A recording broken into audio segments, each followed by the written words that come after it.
tema da cláusula de exclusão de risco de pandemias e epidemias, né, ele é um tema que, em matéria securitária, deve observar discussões muito relevantes nos próximos tempos, né, seja do ponto de vista da interpretação das cláusulas dos contratos de seguros, seja eventualmente em discussões no plano arbitral ou no plano judicial, justamente porque vínhamos, né, há muito tempo, da tradição de certos ramos do seguro, né, contar com cláusulas dessa espécie, né, cláusulas que excluem riscos, né, de pandemias e epidemias. E, naturalmente, como em todos os setores, todas as atividades, no seguro não era diferente, eram cláusulas que lá se punham e que eram tanto aprovadas para registro na Superintendência de Seguros Privados, quanto celebrados os contratos a todo tempo, né, daquelas cláusulas que muitos imaginavam, não, lá está, mas certamente a sua eficácia ou as hipóteses de fato que vão determinar a sua incidência serão hipóteses bastante remotas, de modo que jamais gerou grande preocupação, até que nos defrontamos, de fato, com uma pandemia, né, nem uma epidemia até há uma certa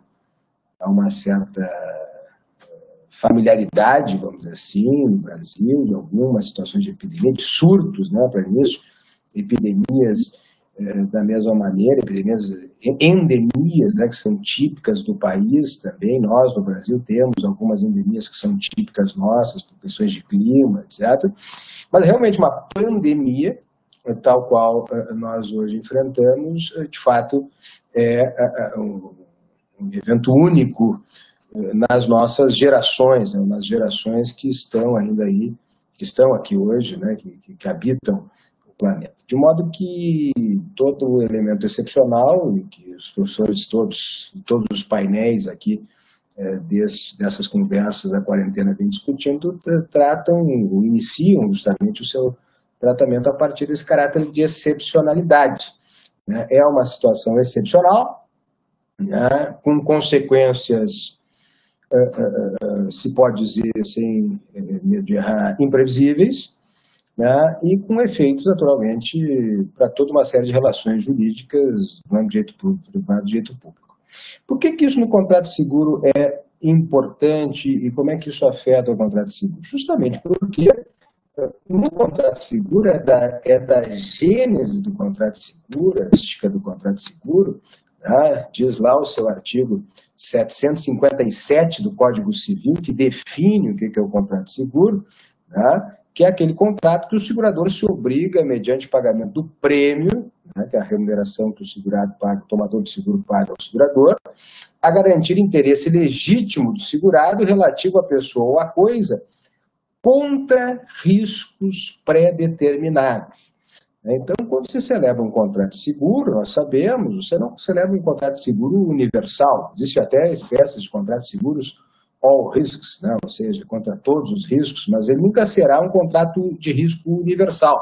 Pelo contrário, a natureza do contrato, né, até para que ele seja economicamente viável, que o risco que é garantido pelo contrato seja um risco passível de cálculo, né, seja um risco calculável, estimável, ou quando não precisamente calculável, ainda assim, né, que ele possa ter características que ele possam pré-determinar, ou seja, não tem um número exato, líquido, né, sobre o valor desse risco, eventualmente, regra geral é de ter, eventualmente pode não ter, mas a pré-determinação ela é chave. Porque o contrato de seguro fala sobre riscos pré-determinados, né, estamos falando desde os contratos de seguros mais comezinhos, mais cotidianos, né, esses contratos de seguros massificados, né, seguro de automóvel, seguro contra incêndio e que tais, né, até riscos mais elaborados, né, riscos mais complexos na sua definição. Em razão disso, justamente é que, num contrato de seguro, são decisivas as cláusulas do contrato que, em primeiro lugar, delimitem esse risco. Se o objeto do contrato é a garantia do interesse legítimo em relação a riscos pré-determinados, uma primeira cláusula decisiva no contrato de seguro é a cláusula de delimitação do risco, ou seja, que define qual é o risco, né, que vai ser objeto da garantia, não, em relação ao qual garantir um determinado interesse legítimo, né? E essa cláusula de delimitação do risco, a ela se agrega, né, outras duas figuras, ou duas outras espécies de cláusulas, tá? E que, por vezes, inclusive, são confundidas, tá? Uma delas, né, é a cláusula de limitação de direitos, né, que são aquelas cláusulas que limitam, regra geral, o direito dos segurados à percepção da indenização, na hipótese de sinistro, em determinadas situações, né, normalmente situações que agravam o risco, né, normalmente situações que dizem respeito a uma conduta do próprio segurado que, porventura, venha a agravar o risco, né, e, portanto, venha a, de um lado, ou caracterizar uma conduta que viole a boa-fé do segurado, ou se não uma conduta, uma situação de fato, tá, que não necessariamente tem um comportamento do segurado, mas uma situação de fato que venha a tornar mais provável, a afetar o próprio juízo de probabilidade original sobre o risco, tá? E com isso limita os direitos do segurado, exclui, por exemplo, o direito à indenização. Talvez a mais conhecida dela, de novo, tratando de seguros massificados e do cotidiano de todos nós, seja, por exemplo, a cláusula super polêmica, inclusive, que dá origem a diversos debates, né, mas aquela cláusula lá no contrato de seguro de automóvel que diz respeito ao que faz referência à embriaguez do condutor como uma causa de perda do direito à indenização. É uma cláusula de limitação de direitos. Olha, se você tiver esse comportamento, né, terá direito à indenização em tais ou quais circunstâncias. O condutor também não tenha a licença para dirigir, etc. E ao lado, então, dessa cláusula de limitação do risco e da cláusula de limitação do risco, nós temos a cláusula, propriamente, de exclusão de risco. Tá? Essa cláusula de exclusão de risco, por mais que ela tenha um nome que possa indicar uma coisa limitativa, de regra limita justamente e delimita o interesse segurado e os riscos sobre os quais ele é segurado, mas ela tem um fundamento técnico. Tá? E aliás, na verdade, tem um fundamento jurídico e um fundamento técnico. Né? O fundamento jurídico, a rigor, né, tem a ver justamente na indicação de um comportamento ao segurado, né, que seja um comportamento de boa-fé, né, que seja um comportamento não contrário público a bons costumes, né, e, por outro lado, um fundamento técnico. Né? Qual é esse fundamento técnico? É justamente a garantir ou assegurar uma certa regularidade do risco. Né? Ou seja, e essa regularidade do risco permitindo o quê? Justamente que ele seja calculável, né? Que seja um risco passível de ser calculado e passível de ser garantido, né? Que ele possa ser distribuído, né? Disperso, para usar a expressão mais própria do próprio direito de seguros, a dispersão do risco, ele possa ser disperso na massa de contratos, né? E, por outro lado, né, com isso haja a possibilidade de garantir os riscos, o objeto principal do contrato, né, afastando esses riscos, portanto, que afetariam a regularidade dele. Que tipo de riscos são esses? Para exemplificar, o mais famoso deles, os chamados riscos catastróficos. Né? O que são esses riscos catastróficos? São aqueles que o nome já está dizendo. Quer dizer, são situações ou eventos catastróficos que determinam a ocorrência de um número extremamente elevado, né, de eventos que nós vamos qualificar de sinistros, ou seja, são aquelas hipóteses de fato que vão, qualificadas pelo contrato, determinar a eficácia do dever de indenizar o segurador precisa indenizar aqueles sinistros. Então, esses eventos catastróficos, eles normalmente são excluídos. Por quê? Porque há uma dificuldade, né, da sua previsibilidade estatística, né, em razão da sua irregularidade, e, portanto, não permite a dispersão do risco. Dito isso, né, há muitos eventos catastróficos que podem ser excluídos, são excluídos em N seguros. Um deles, por exemplo, também muito comum entre nós, não em todos os países, mas entre nós, seguramente, né, os terremotos. Terremotos, você pegar qualquer apólice seguro, né, por exemplo, seguro residencial, né, vai ter lá uma cláusula de exclusão dos terremotos. Então, na hipótese de haver, que é uma coisa absolutamente improvável no Brasil, mas se houver, né, não há dúvida nenhuma de que os efeitos de um terremoto no Brasil seriam catastróficos, porque as nossas construções não têm no preparo para isso, né, porque o número a extensão dos danos e o número de lesados seria enorme, né, e isso afetaria a capacidade do segurador de fazer frente às indenizações. E, ao mesmo tempo, então, aí sim, as pandemias, epidemias e pandemias, são tipicamente uma cláusula de exclusão de risco também, porque se pode fazer esse paralelo, né, estaria dentro dessa figura dos riscos catastróficos, lato sensu, assim, nesse sentido. Tá? Quais são os problemas concretos que a gente tem aqui? Em primeiro lugar, tá, os senhores sabem que, quando a gente fala em contrato seguro, há um tipo contratual, que é esse regulado pelo artigo 757 seguintes do Código Civil, porém, esse contrato seguro ele vai ser celebrado, né, para garantir diferentes interesses, né, e o tipo contratual, ou melhor dizendo, as condições gerais, né, desse tipo contratual vão variar, né, conforme os interesses a serem garantidos. Aí isso se chama, na terminologia do direito do seguro, né, dos ramos do seguro, ramos de seguro, ou seja, os vários ramos, os vários interesses que articulam, né, garantias distintas. Né. Em alguns contratos, né, essa cláusula de exclusão ela é típica, inclusive prevista, né, em lista para efeito de registro na própria Superintendência de Seguros Privados. Por exemplo, no seguro sobre a vida, que é um seguro típico, tem lá a exclusão de riscos de pandemias, de epidemias e pandemias. Tá?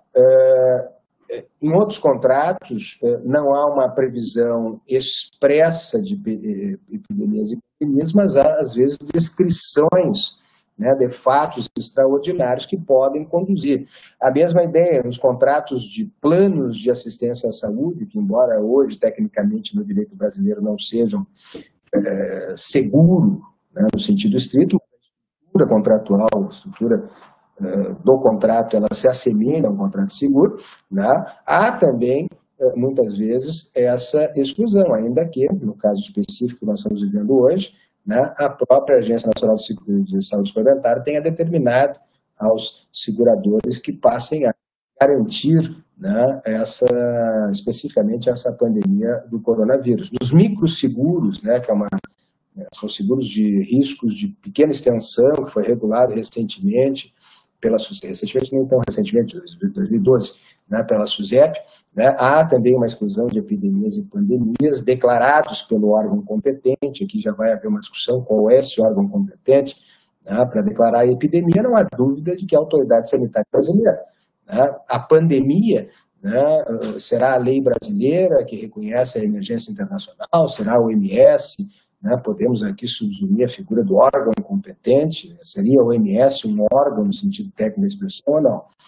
Bem, dito isso, quais são os problemas concretos aí para deixar claro que depois a gente poder fazer o debate? Em primeiro lugar, obviamente, risco excluído, né, caracteriza uma limitação do interesse do segurado.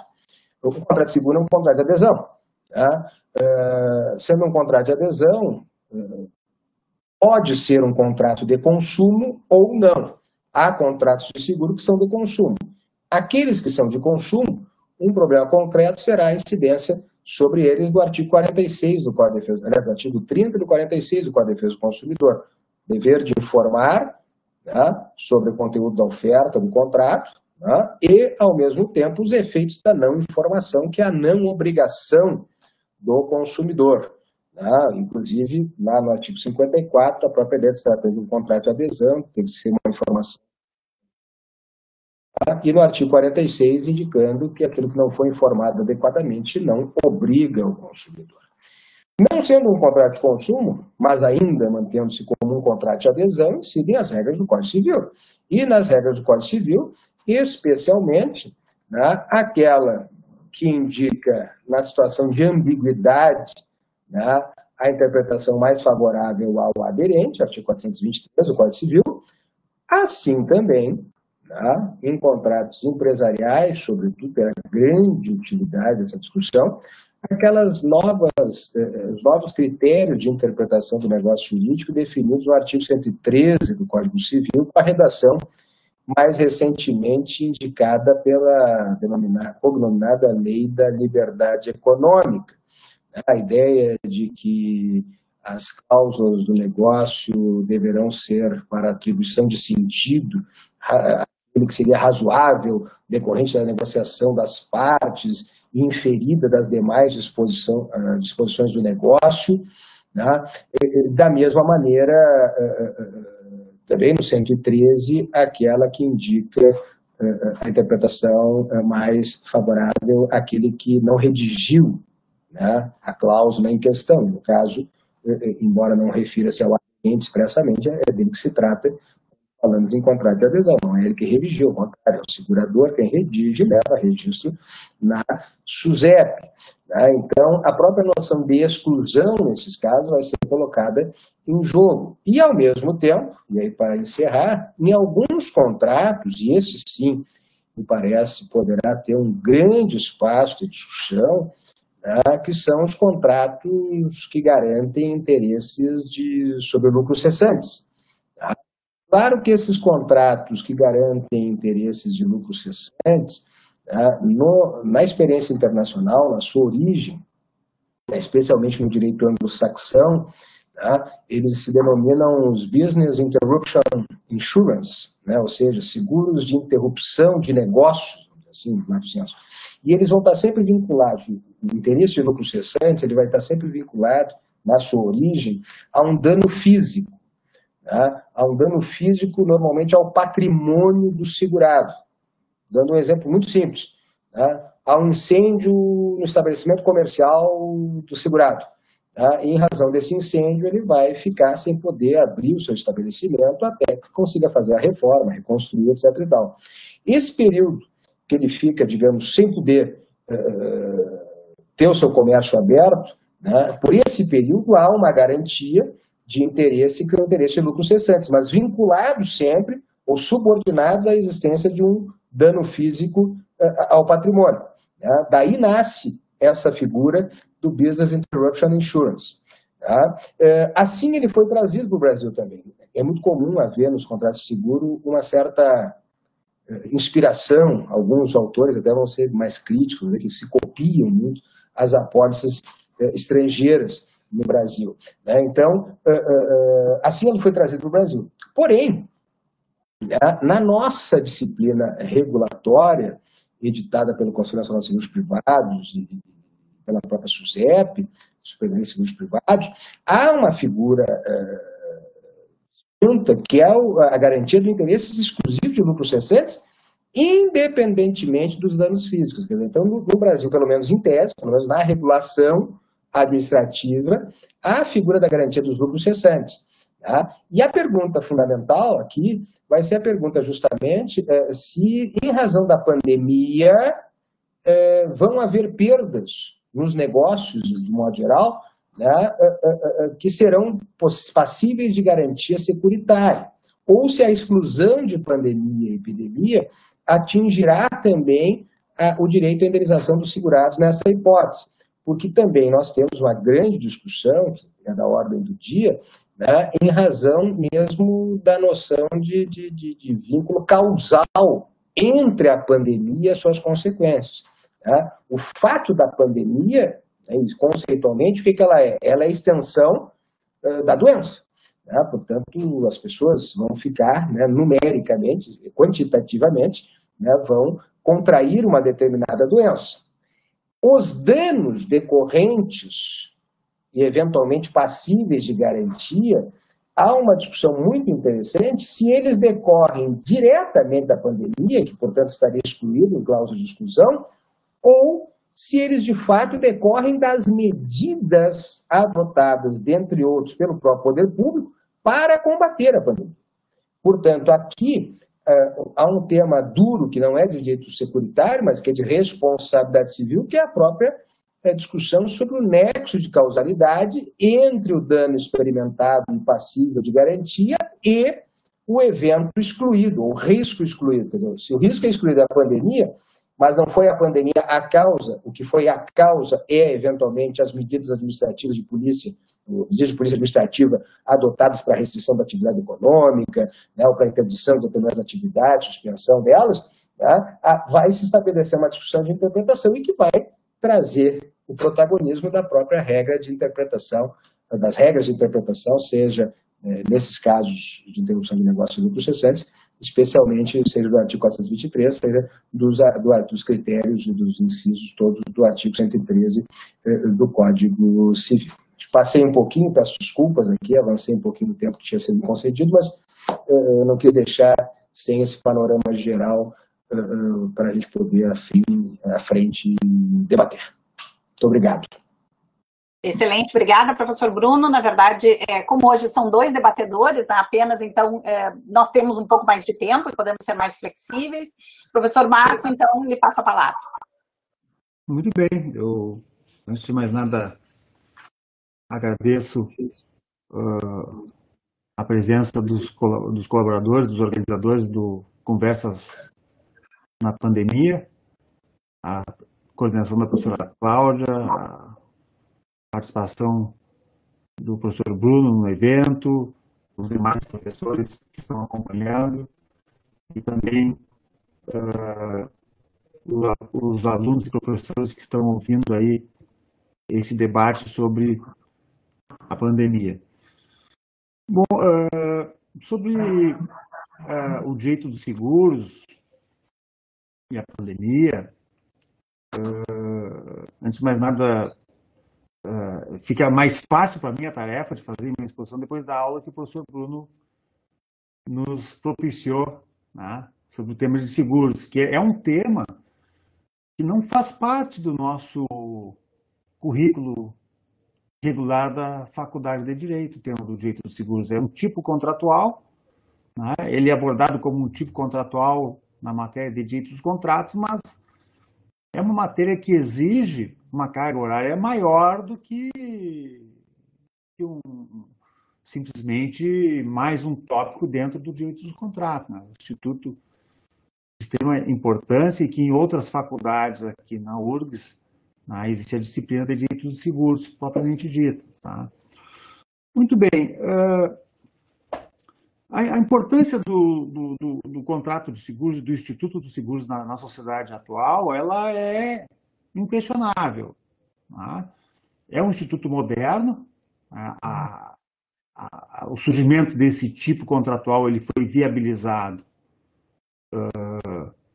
pelo desenvolvimento da ciência atuarial, a chamada infortunística, que é também conhecida como ciência do azar, que é uma ferramenta utilizada que permite justamente que se possa, de antemão, fazer uma previsão a partir da estatística do índice de acidentes que ocorrerão no presente e para o futuro, baseado em fatos pretéritos, do ponto de vista estatístico.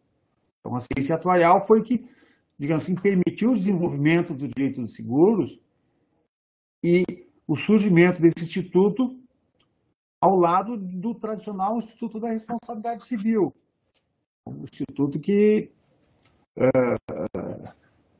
basicamente constituía o único remédio que havia para fins de garantir em favor de alguém que sofresse algum tipo de dano, alguma forma de compensação. Né? E ainda assim, o Instituto da Responsabilidade Civil opera somente naqueles casos em que quem sofre o dano pode imputar a responsabilidade pelo dano sofrido a terceiros. Em todos aqueles casos em que a pessoa sofre um dano e não tem essa possibilidade de obter um ressarcimento do dano causado por terceiros, né, vale a regra do res perit domino, ou seja, o proprietário suporta o custo do dano sofrido. Então, através do Instituto do Seguro, surge uma alternativa ao direito da responsabilidade civil, através das modalidades de seguro, que são o seguro de danos, que é aquela hipótese em que quem sofre o dano fica obrigado a suportar o custo desse dano, porque não pode transferir a terceiros, através da responsabilidade civil, o custo desse dano. Ou, de outra parte, o seguro de responsabilidade civil, que é o seguro em que tu cobre o risco a que está exposto de causar um dano a terceiro, ou seja, via contrário. Então, nesses dois casos, né, independentemente das regras de responsabilidade civil, o Instituto dos Seguros ele acrescenta uma função que digamos assim, ele corrige uma deficiência do direito da responsabilidade civil, né? De um lado, porque a responsabilidade civil não cobre os danos que a vítima sofre, que ele não pode imputar a terceiros, de outro lado, o risco de insolvabilidade do responsável. Tá? Então, o direito dos seguros ele permite que, através da contratação de uma ou de outra modalidade de seguro, permite justamente o quê? Garantir o ressarcimento de um prejuízo na hipótese de verificação de um dano. Tá? Então, um dos princípios que é dos mais importantes para o funcionamento do seguro é justamente o qual? A possibilidade de se, através da ciência atuarial, se definir grupos, tá? Grupos de risco, e a partir desses grupos de risco formar o que? Fundos que são financiados através do pagamento dos prêmios em favor de um gestor desse fundo, tá? O qual administra esse fundo na qualidade de uma sociedade cooperativa, ou de uma sociedade mútua, ou através de uma sociedade comercial que explora a atividade econômica, né? Então, ele administra esse fundo mediante o recebimento dos prêmios do seguro e, na medida em que os fatos previstos na ciência atuarial vão se verificando, porque são estatisticamente previstos, né? Vai efetivando os pagamentos em favor das vítimas dos danos.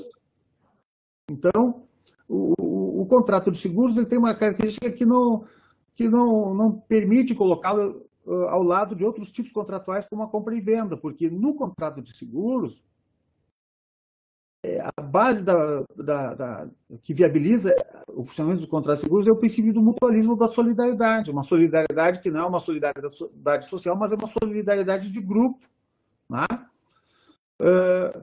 De grupos que têm um interesse em comum na cobertura de certos riscos. Então é de extrema importância a garantir a viabilidade econômica e financeira desse tipo contratual, através desses cálculos atuariais. Tá? E aí, a viabilidade econômica e financeira, ela vai se refletir nos contratos de seguros, celebrados entre os seguradores e os segurados. Nas cláusulas contratuais, que vão prever o valor do prêmio a ser pago, a cobertura de riscos. Então, o contrato de seguros é um contrato que pressupõe, portanto, um nível de colaboração entre os grupos de risco cobertos pelo seguro maior do que o nível de colaboração que se exige, a partir do princípio de boa-fé, nos contratos sinagmáticos tradicionais, como a compra e venda. Então, no momento de interpretar os contratos de seguros, Isso tem que ser levado em consideração. O contrato de seguro não pode ser interpretado da mesma forma que se interpreta um contrato de compra e venda, sob pena de colocar em risco a solvabilidade do contratante, do segurador, que é o gestor do grupo, do fundo formado pelos prêmios pagos em favor do gestor do grupo, dessa pessoa jurídica. Né? Então, a questão do equilíbrio contratual, ela tem que necessariamente passar pela verificação dos cálculos econômicos notoriais. Na definição dos riscos cobertos e dos riscos excluídos da cobertura contida no contrato. Muito bem. O direito do seguro é extremamente importante, como havia ressaltado, para garantir o quê? A solvabilidade no pagamento dos ressarcimentos devidos pelo segurador. E esse segurador pode estar cobrindo um risco de dano do segurado ou um risco de responsabilidade do segurado, dependendo do tipo contratual. Um risco de dano ou um risco de responsabilidade. Então, é de extrema importância estabelecer, então, uma certa relação entre o Instituto do Direito dos Seguros e o direito da responsabilidade civil. Por um lado, porque o direito dos seguros ele supre o direito da responsabilidade civil naqueles casos em que a norma de responsabilidade civil não incide, que a vítima fica sem ressarcimento, porque a norma de responsabilidade civil simplesmente não incide. De outro lado, quando a norma de responsabilidade civil incide, e como a função da responsabilidade civil ela é uma função ressarcitória e não punitiva, isso permite que o responsável transfira para o segurador a responsabilidade pelo dano que ele causa a terceiro. É o princípio que permite a transmissão das obrigações em função do princípio da responsabilidade patrimonial, em função do princípio da função ressarcitória da responsabilidade civil. Então, esse instituto ele vai funcionar como um meio na sociedade do século XX que se agrega ao direito da responsabilidade civil para garantir o ressarcimento. E o que viabiliza a garantia desse ressarcimento através do Instituto dos Seguros é justamente o princípio de solidariedade de grupo. Um princípio que permite o quê?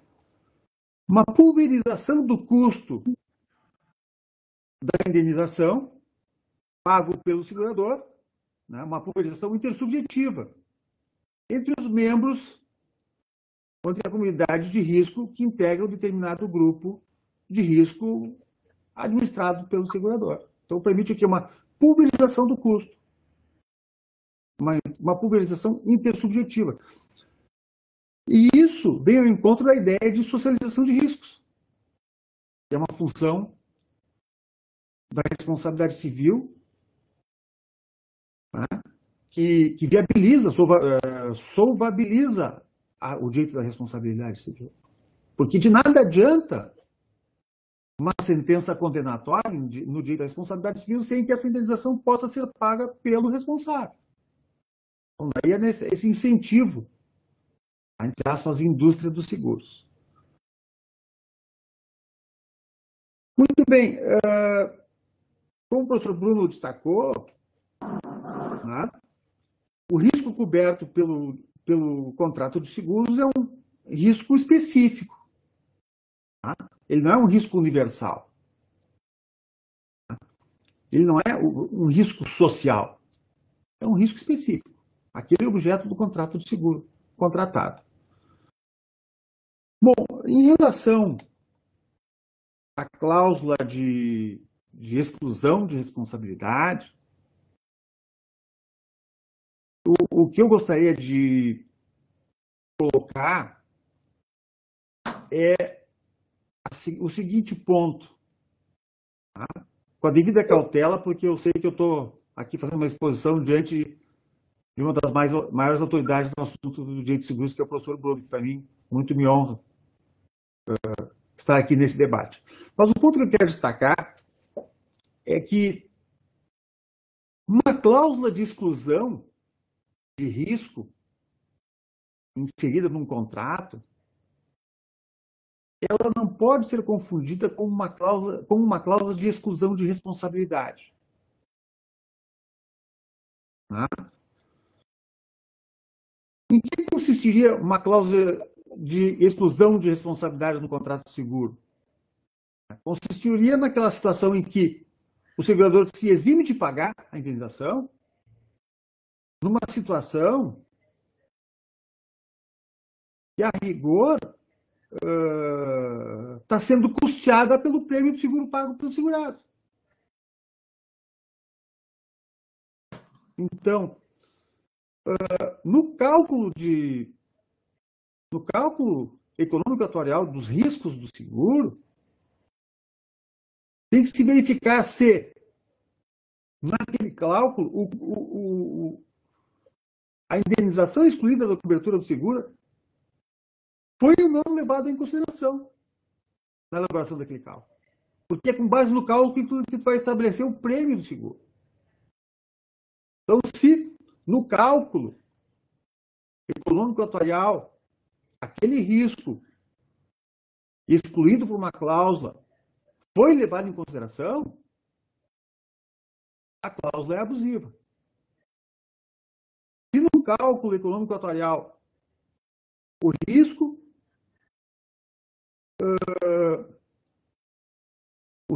excluído da cláusula não foi levado em consideração, aquela cláusula não será considerada abusiva. É uma lógica. E aí vem a questão justamente do acesso ao cálculo. Se esse acesso é feito naturalmente pela Superintendência de Seguros Privados, mas saber, de outro lado, por exemplo, se o consumidor tem acesso a esse cálculo para fazer esse tipo de verificação e utilizar isso numa discussão judicial. Então, nos parece que esse é o ponto que tem que ser avaliado. Muito bem, há no contrato uma exclusão de pandemia. Tá, mas aquele custo foi estatisticamente levado em consideração de uma pandemia no cálculo? Não. Em princípio não, porque é um fato extraordinário. Mas, se esse custo foi repassado para o consumidor da pandemia, ali é que nós vamos verificar essa situação de abusividade da cláusula. Então, eu acho que é nessa linha. Eu não vou me alongar muito além disso. Eu acho que um tema interessante sobre isso, a gente sabe que, por exemplo, nos seguros de saúde, o professor Bruno agora disse que não é bem um contrato de seguro de saúde, tá? Até faço essa colocação no intuito de aprofundar um esclarecimento nessa linha que o professor Bruno antecipou, despertou a minha curiosidade, em saber agora se o seguro de saúde é ou não é um seguro propriamente dito. Me veio essa curiosidade. E é uma colocação que eu faria desde já para tentar entender essa observação que me pareceu bastante curiosa. Mas, nos seguros de saúde, eu ainda não sei a essas alturas se é ou não seguro de saúde, vamos discutir essa situação. A cláusula de exclusão de doença infecto-contagiosa era muito comum. Isso aí foi muito discutido nos tribunais. Então tem a questão de exclusão. Aí vem a situação do HIV ou da hepatite C, onde tendencialmente havia uma anulação dessa possibilidade de exclusão. Mas eu não sei se isso se dava muito em função do contrato de referência na lei de seguros, que prevê que todas as doenças devem estar cobertas pelo seguro de saúde, ou se isso é uma consequência focada mais na ideia de abusividade da cláusula propriamente dita. Se isso é uma violação da lei ou se isso ocorre só em função da abusividade. Aí vem essa diferença que existe entre eu e o professor Bruno. Entre o especialista em direito de seguros, que tem familiaridade com os diversos tipos de ramos de seguros, porque a minha formação, eu lido um pouco com o direito dos seguros, eu conheço através da legislação um tipo contratual, mas nós temos um tipo de seguro, nós temos vários tipos de seguros. O contrato de seguro ou são os contratos de seguros? Vem sempre essa discussão. A realidade é muito mais rica, né? Então, são essas as minhas considerações que eu faço aqui com a devida cautela, né? Mas desde já eu antecipo que é um tema, assim, o direito dos seguros é extremamente instigante e que, para mim, então, é o máximo prazer poder discutir ele, porque é sempre um momento de aprendizado quando a gente debate esse tipo de tema. Muito obrigado. Obrigada, professor Marco. Acho que nós iniciamos muito bem esse debate, porque, de certa forma, pontuamos os dois paralelos quando se trata de interpretação em matéria de contrato, principalmente em matéria de contrato de seguro, e ficou isso muito bem pontuado pelas duas falas, né, dos nossos debatedores. O professor Bruno Miragem deu toda a sua tônica de fala sobre a questão da teoria do risco, né, e, portanto, mais voltado à questão de considerar-se ou não, né, o contrato de seguro como contrato aleatório, ainda que não deixasse isso claro expressamente, mas obviamente ficou permeado pela sua fala, e o professor Marco bate, então, justamente na questão da tônica do custeio, né? E esse me parece que é o grande debate hoje travado nos tribunais, justamente na interpretação que possa ser dada, né, para a extensão de análise das exclusões, das cláusulas excludentes, né, de pagamento de indenização nas relações securitárias, né? E o que se vê nos últimos anos, de certa forma, e principalmente num grande debate, que foi o debate, e que continua ocorrendo, né? No último mês nós tivemos de novo um retorno na discussão, por exemplo, na questão da cláusula de exclusão do suicídio, no período de carência. Esse tipo de debate que é proposto pelo STJ, num retorno, ou digamos assim, numa reinterpretação de 2015 para cá, e que agora, mais recentemente, a ministra Nancy Andrighi, de novo, né, traz a discussão, essa questão, demonstra claramente essa tendência entre aquilo que é considerado um contrato de risco, ou entraria mais dentro da ideia de um contrato, uma tônica mais forte na ideia de aleatoriedade, em relação àquilo que possa ser considerado, então, um contrato com a tônica do custeio, que é o que tenta fazer o STJ de 2015 para cá, com uma interpretação literal dos artigos do Código Civil, né? Para justamente entender que, numa interpretação mais literal, dentro daqueles 2 primeiros anos, havendo suicídio, ele não deveria ser indenizado, em razão de uma aplicação literal das disposições do Código Civil, mas que a partir de então, mesmo havendo a premeditação, em qualquer hipótese, deveria ser paga a indenização, justamente demonstrando, indo mais no sentido da questão do custeio, como refere o professor Marco. Me parece, e aí deixo para iniciarmos justamente o debate, que é a parte final da fala do professor Marco Fridolin, se talvez nós não estejamos, dependendo do tipo de foco pelo qual é estabelecido a relação contratual securitária, quando nós temos um caráter mais voltado à questão de proteção patrimonial, e pelo menos no período que trabalhei na 5ª Câmara ali do Tribunal de Justiça, isso ficava muito claro nas decisões do 3º Grupo Cível ali do Tribunal de Justiça, quando nós temos um foco patrimonial, obviamente que nós temos um caráter de aleatoriedade mais alta, né, digamos assim, na interpretação, justamente porque o objeto a ser tutelado é um objeto de cunho patrimonial. Quando nós estamos dentro das relações securitárias que envolvem o ser humano, ou seja, a pessoa, né, a tendência tem sido mais voltada à questão do custeio, para justamente dar esse sentido, talvez, de solidariedade, né?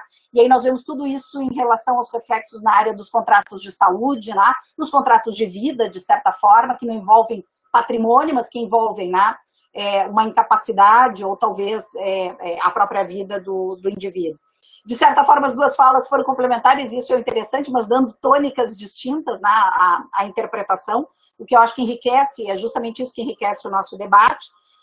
E, de certa forma, ali nós já temos uma primeira pergunta da Caroline Góes, da Carol, né, Carol? Se falamos de uma possível, que eu acho que entra bem neste tema, né? Se falamos de uma possível necessidade de afastar a cláusula de exclusão de riscos, qual seria a solução aos resseguradores e retrocessionários que contribuem na quitação da indenização?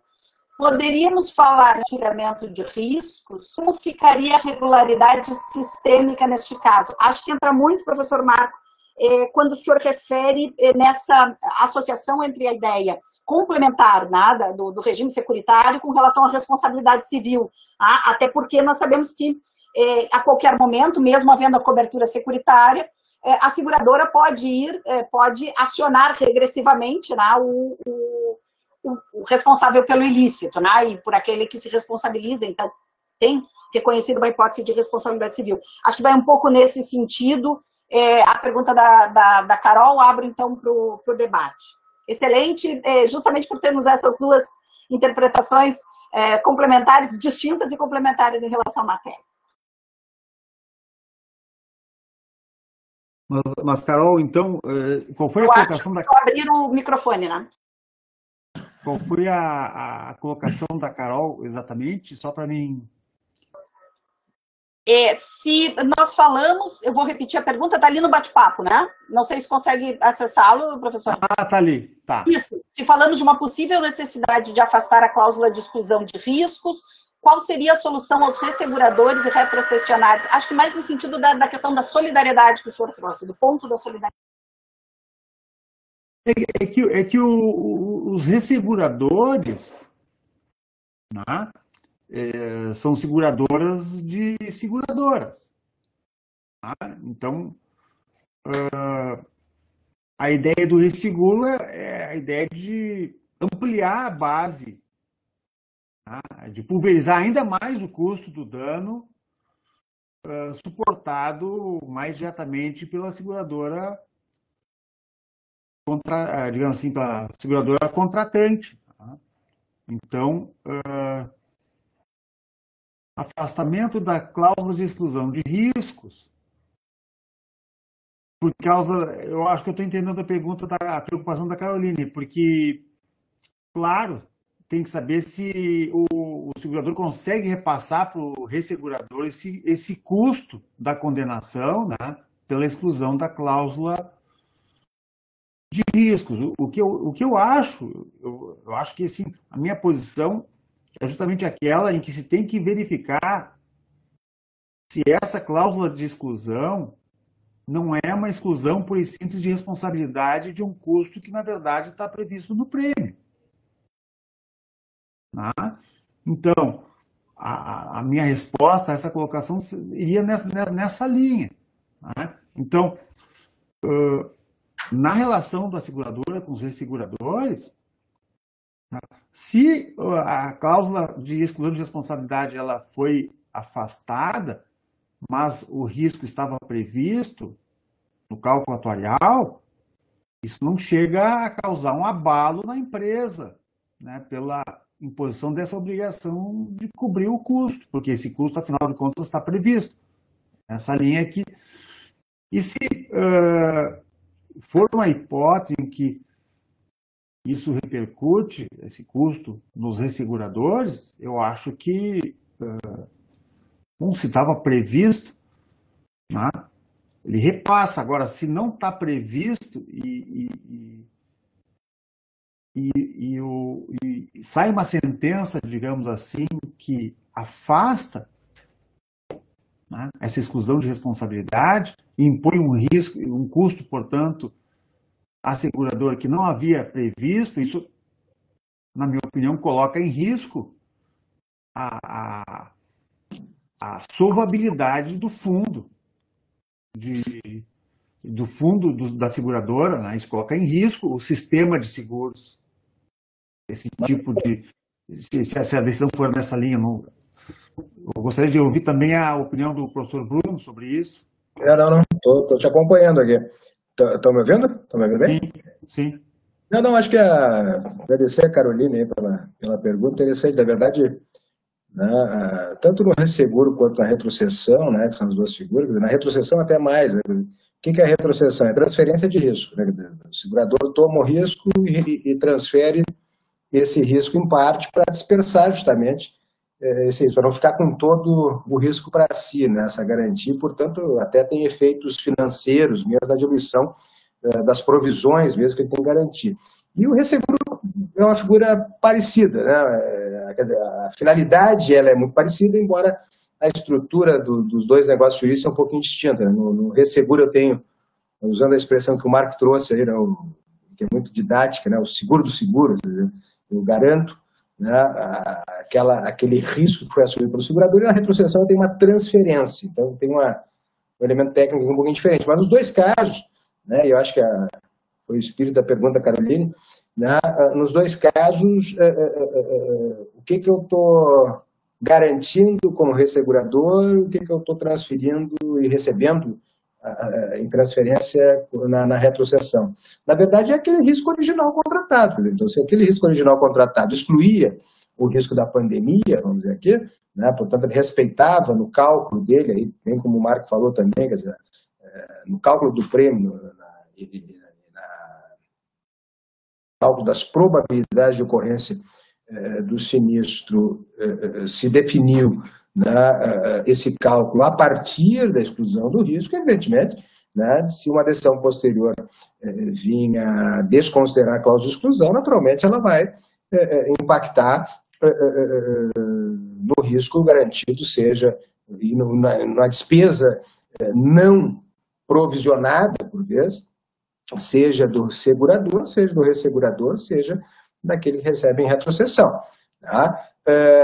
E por que isso? E aí talvez eu acho que a pergunta da Caroline é muito inteligente, ela dá a pergunta, mas faz a provocação no final. Tá? Por que isso? Porque, na verdade, o contrato de seguro ele é um contrato tipo contratual, né? Nesse sentido também a provocação do Marcos, é um contrato ou são vários contratos?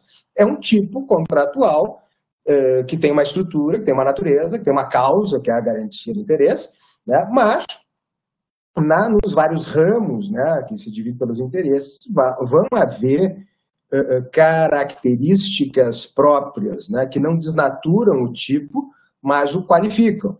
Né? Então, nesse sentido, ele é um tipo contratual e ele é tomado como um contrato individual, nos casos, né, vários, segurador-segurado, contrato, negócio jurídico, né, bilateral, como nós conhecemos, mas o seguro também é um sistema, porque ele é um contrato dependente de um sistema de contratos. Essa ideia da homogeneidade do risco, como bem disse o Mar, ele caracteriza o que do ponto de vista da estrutura da relação jurídica, que são várias relações jurídicas bilaterais, tá? Ou eventualmente até uma discussão para outro momento, até trilaterais, contrato coletivo, enfim, tá? Mas que deve ser considerado como um sistema de contratos. Por isso que aqui no contrato de seguro é tão característico a preocupação tópica em relação ao contrato interpartes e a sua relação com o todo, com a massa de contratos que integra a carteira, com as diversas carteiras que integram o mesmo, ou que mantêm o mesmo segurador. Então, acho que é um pouco essa pergunta que ela fez. E só para aproveitar e não deixar sem resposta a indicação que o Marco fez, né, e até para me fazer bem entender, quando eu disse que o seguro-saúde, o plano de saúde não é seguro, não é bem seguro, é o plano de assistência à saúde. Né, que essa lei que tu conhece muito bem, né, 9656, 98, na verdade ela criou o plano de assistência à saúde, né, que tem a estrutura de seguro, por quê? Porque, na verdade, de novo, são riscos individuais, homogêneos, que eu distribuo, né, que eu faço provisões para garantir, mas ela, ao lado, né, dessa distribuição, a própria assunção do custo e da prestação, regra geral nos planos de assistência à saúde, é do prestador. Eu tenho uma estrutura de seguro, mas eu tenho, na verdade, uma prestação de serviços. Vamos lá, o nosso plano de saúde de todos nós. Aí, né? O que você tem? Você paga lá a mensalidade, essa mensalidade custeia o quê? Uma certa prestação de serviço. Então, no plano de assistência à saúde, eu tenho uma prestação de serviço na estrutura, né, numa estrutura de homogeneidade de riscos, do custeio, etc. e tal. Mas ela é uma prestação de serviço, portanto, não é seguro em sentido típico. Interessante. Em sentido típico é o quê? Eu pago o prêmio, se tenho sinistro, recebo a indenização. Pode haver seguro-saúde? Pode, existe. Nós todos aqui certamente fazemos quando viajamos, por exemplo. Né, no seguro viagem lá, né, quando a gente faz, tem lá uma determinada cobertura desses seguros de viagens globais, né? Tem na determinada cobertura que é saúde. Olha, se eu quebrar a perna na Itália, o senhor gosta tanto da Itália, né? Se eu alguma necessidade de atendimento médico na Itália, eu tenho lá uma cobertura que é financeiramente limitada, tem um valor, então até esse valor garante, mas não é prestação de serviço, então é seguro típico. Tem um risco pré-determinado e na ocorrência do sinistro você vai ter direito normalmente, né, a estrutura desse contrato de seguro sempre é por reembolso, né, é por reembolso. E aí é o seguro-saúde típico. Agora, o nosso plano de assistência à saúde da 9656, ele é prestação de serviço com estrutura securitária, de homogeneização de risco. Sim, muito interessante. Muito interessante, agradeço muito pelos esclarecimentos. Professor Ricardo Antônio Camargo, que nos acompanha pelo Facebook, refere que realmente as questões relacionadas à Lei 9656 mereceriam em si mesmas um curso inteiro, é verdade. E aqui nós só estamos num recorte, né, da matéria de forma específica. Para nós terminarmos, professores, porque realmente avançamos, já estamos fechando praticamente uma hora de transmissão, tem ainda a pergunta do professor Sérgio Severo, que traz a questão mais relacionada à questão dos fundos, que foi bem pontuada pelo professor Marco também. Refere o professor Sérgio, a experiência francesa dos fundos de indenização para as vítimas do HIV, assim como outras experiências, então no caso do Japão, no caso do tsunami, dano derivado de usina nuclear, ou mesmo como na questão da talidomida, e recentemente os fundos e seguros para agentes de saúde vitimados no tratamento da Covid-19, poderiam ser consideradas medidas úteis para o aprimoramento do combate aos efeitos danosos da pandemia, e talvez isso, inclusive, em repercussões ou perspectiva futura? Alguns poucos minutos a cada um, e com isso já vamos encerrando daí o nosso debate. Pois é, obrigado, professor Severo, pela pergunta. Mas esse é um tema, esse é um outro ponto que merece um painel específico, né? Sobre a questão que envolve a formação desses fundos focados, como foi destacado pela professora Maria Cláudia, na proteção contra o dano à saúde, contra o dano à pessoa, né? Então, o que eu acho que eu acho que é interessante, e isso tem sido um dos meus temas prediletos, né? É uma análise dessa coordenação dos diversos sistemas de indenização entre si, que me parece que não acontece, né? Entre seguro, seguridade, previdência, assistência, planos de saúde ou fundos de indenização em favor de grupos de vítimas de uma determinada pandemia, como foi o caso do HIV ou outros tipos de danos, né? Então, eu sempre tenho dito que as contraditoriedades existentes entre esses mecanismos de indenização, e elas existem, e vocês sabem que a minha tese é na área de acidentes do trabalho, o problema do cúmulo de indenizações, do SAT com a obrigação de responsabilidade civil do empregador, eu vejo isso como um grave problema, mas eu acho que essas contradições elas estão na origem da crise do welfare state, tá? Que é um tema que não se debate, e a questão do dano, o dano à saúde, o ressarcimento do dano à saúde, né, seja ele garantido por quem causa o dano, ou pelo Estado, quando esse alguém que é vítima não tem condições de obter essa indenização de quem lhe causou o dano, ou porque não existe um responsável, ou porque o dano é anônimo, por qualquer razão, porque há um Covid, no caso que nós estamos discutindo. Então, tem que haver uma coordenação entre esses mecanismos de indenização, tá? Nós temos um modelo de tutela da saúde na Constituição que, na minha opinião, ele é incompatível com o seguro privado de saúde. Ele é baseado no princípio de universalidade.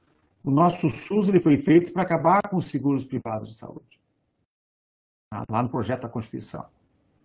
Então, aquela regra do artigo da Constituição, saúde é um direito de todos os deveres do Estado, acho que está lá no 200 e alguma coisa, ela foi uma regra instituída na Constituição para simplesmente estatizar a assistência à saúde do país.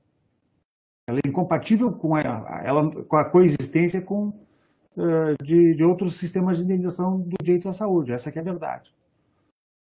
E isso não tem sido discutido de maneira adequada, essa é a minha opinião. Né?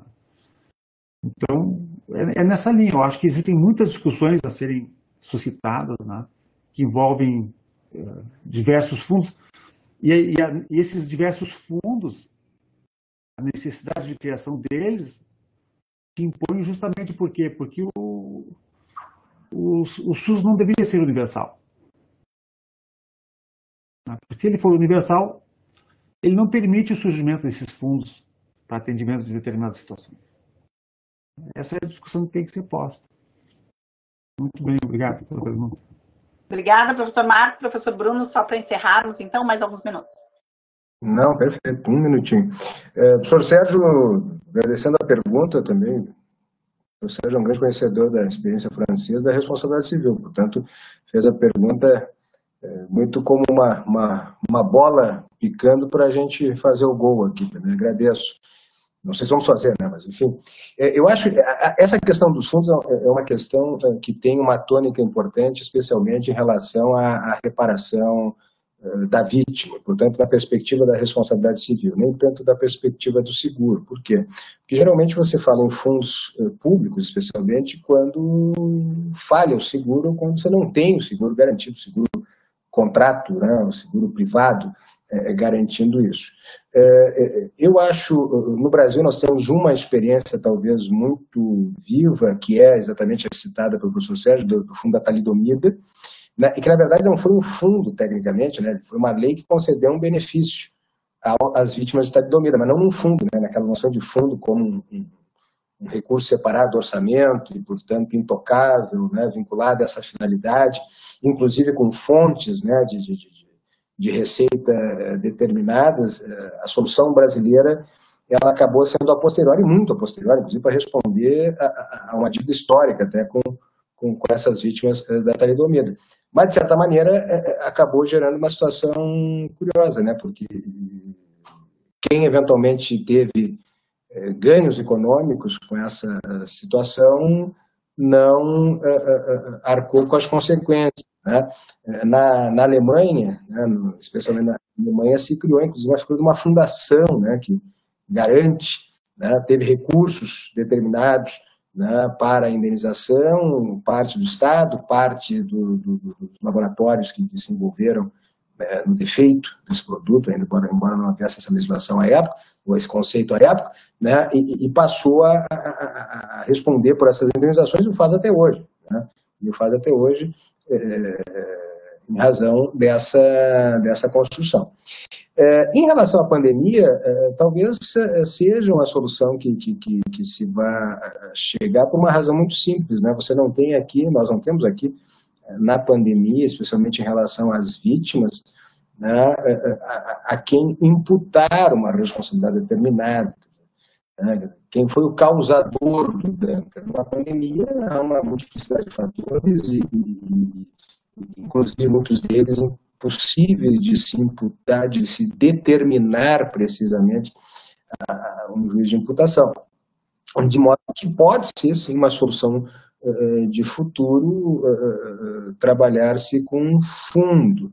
Né? Claro que, naturalmente, se eu não tenho a quem imputar, eu imputo a todos. E, portanto, um fundo, que eventualmente seria um fundo público, ou coisa que o valha. Né? E, nesse sentido, com recursos orçamentários. Né? Acho que é uma solução que eventualmente vai ser discutida no futuro.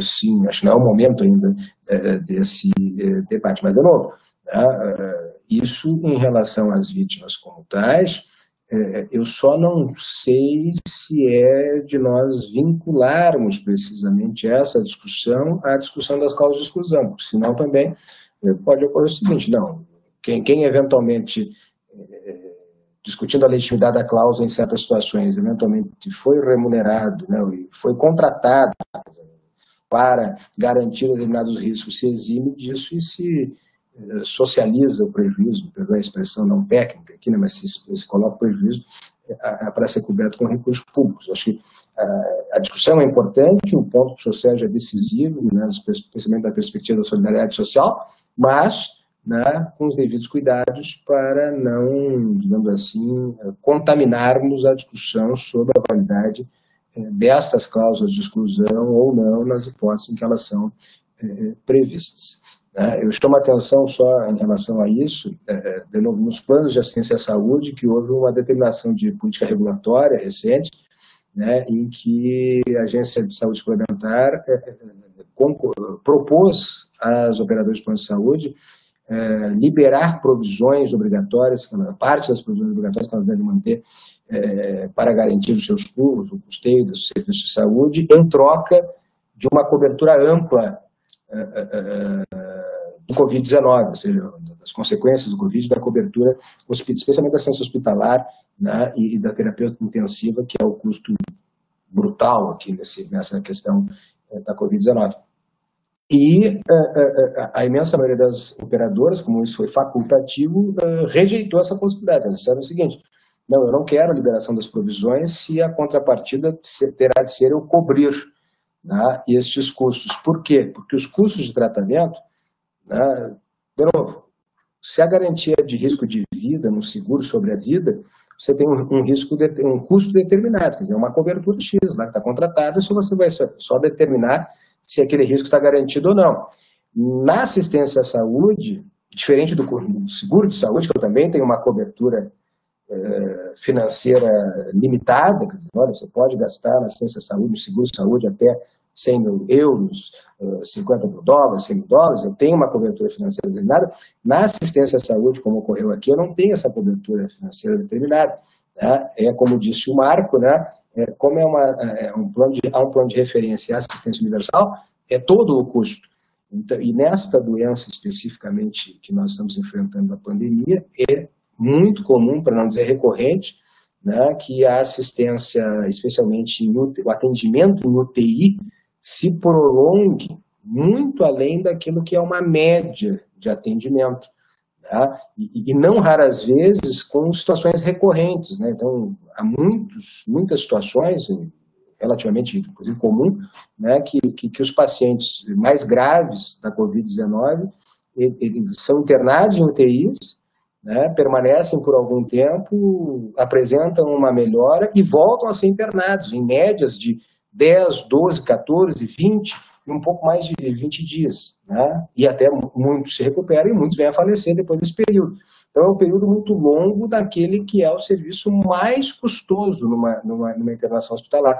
Né? Por isso que os planos de saúde, as operadoras, aparentemente saíram fora. Não, eu não quero a provisão se eu tiver que cobrir algo que eu não tenho uma previsibilidade financeira. E aí, de novo, se a estrutura contratual e econômica desse contrato, da assistência à saúde é semelhante ao seguro, né, eles têm um cálculo de risco que é bastante semelhante ao seguro, e uma pandemia acaba desestruturando esse cálculo. Claro, vai ter outros argumentos, não vou entrar aqui, porque, como disse o professor Camargo, é outro debate. Né? Há um argumento lá de que eles também estariam, as operadoras, com redução de custos em relação a outros procedimentos que as pessoas não estão fazendo com temor, né, da contaminação. Então, não se faz outras cirurgias eletivas ou de risco médio, né? Então, esse custo poderia haver uma transferência. E o argumento ao contrário é dizer, não, ele só está sendo postergado. Quem tem que fazer uma cirurgia hoje deixa de fazer, ali na frente vai fazer. Então, não é um custo que deixou de existir. Isso é uma discussão que está hoje muito em voga, eu só trago aqui como uma notícia, né? Mas agradecendo mais uma vez e me desculpando aqui por ter avançado o tempo. Eu que agradeço, em nome de toda a coordenação aqui do curso, e principalmente, imagino que em nome dos alunos, né, porque essas conversas têm enriquecido muito, pelo menos para nós estarmos em contato durante esse período de distanciamento social, pelo menos durante esse breve período. Agradeço, então, aos professores Bruno Miragem, ao professor Marco Fridolin Sommer dos Santos, e já deixo também o convite para a próxima segunda-feira, para todos aqueles que quiserem nos acompanhar no Conversas na Quarentena. Na segunda-feira, dia 18, nós vamos falar sobre o tema Filosofando em Tempos de Quarentena, e aí teremos aqui conosco os professores Guilherme Boff, professor Marcos Bueira e professor Rafael Dresch. Então, já fica o convite a todos. Agradeço mais uma vez ao professor Marco, ao professor Bruno e a todos que estiveram conosco nessa tarde. Obrigada, bom final de semana. Até logo, obrigado. Obrigada.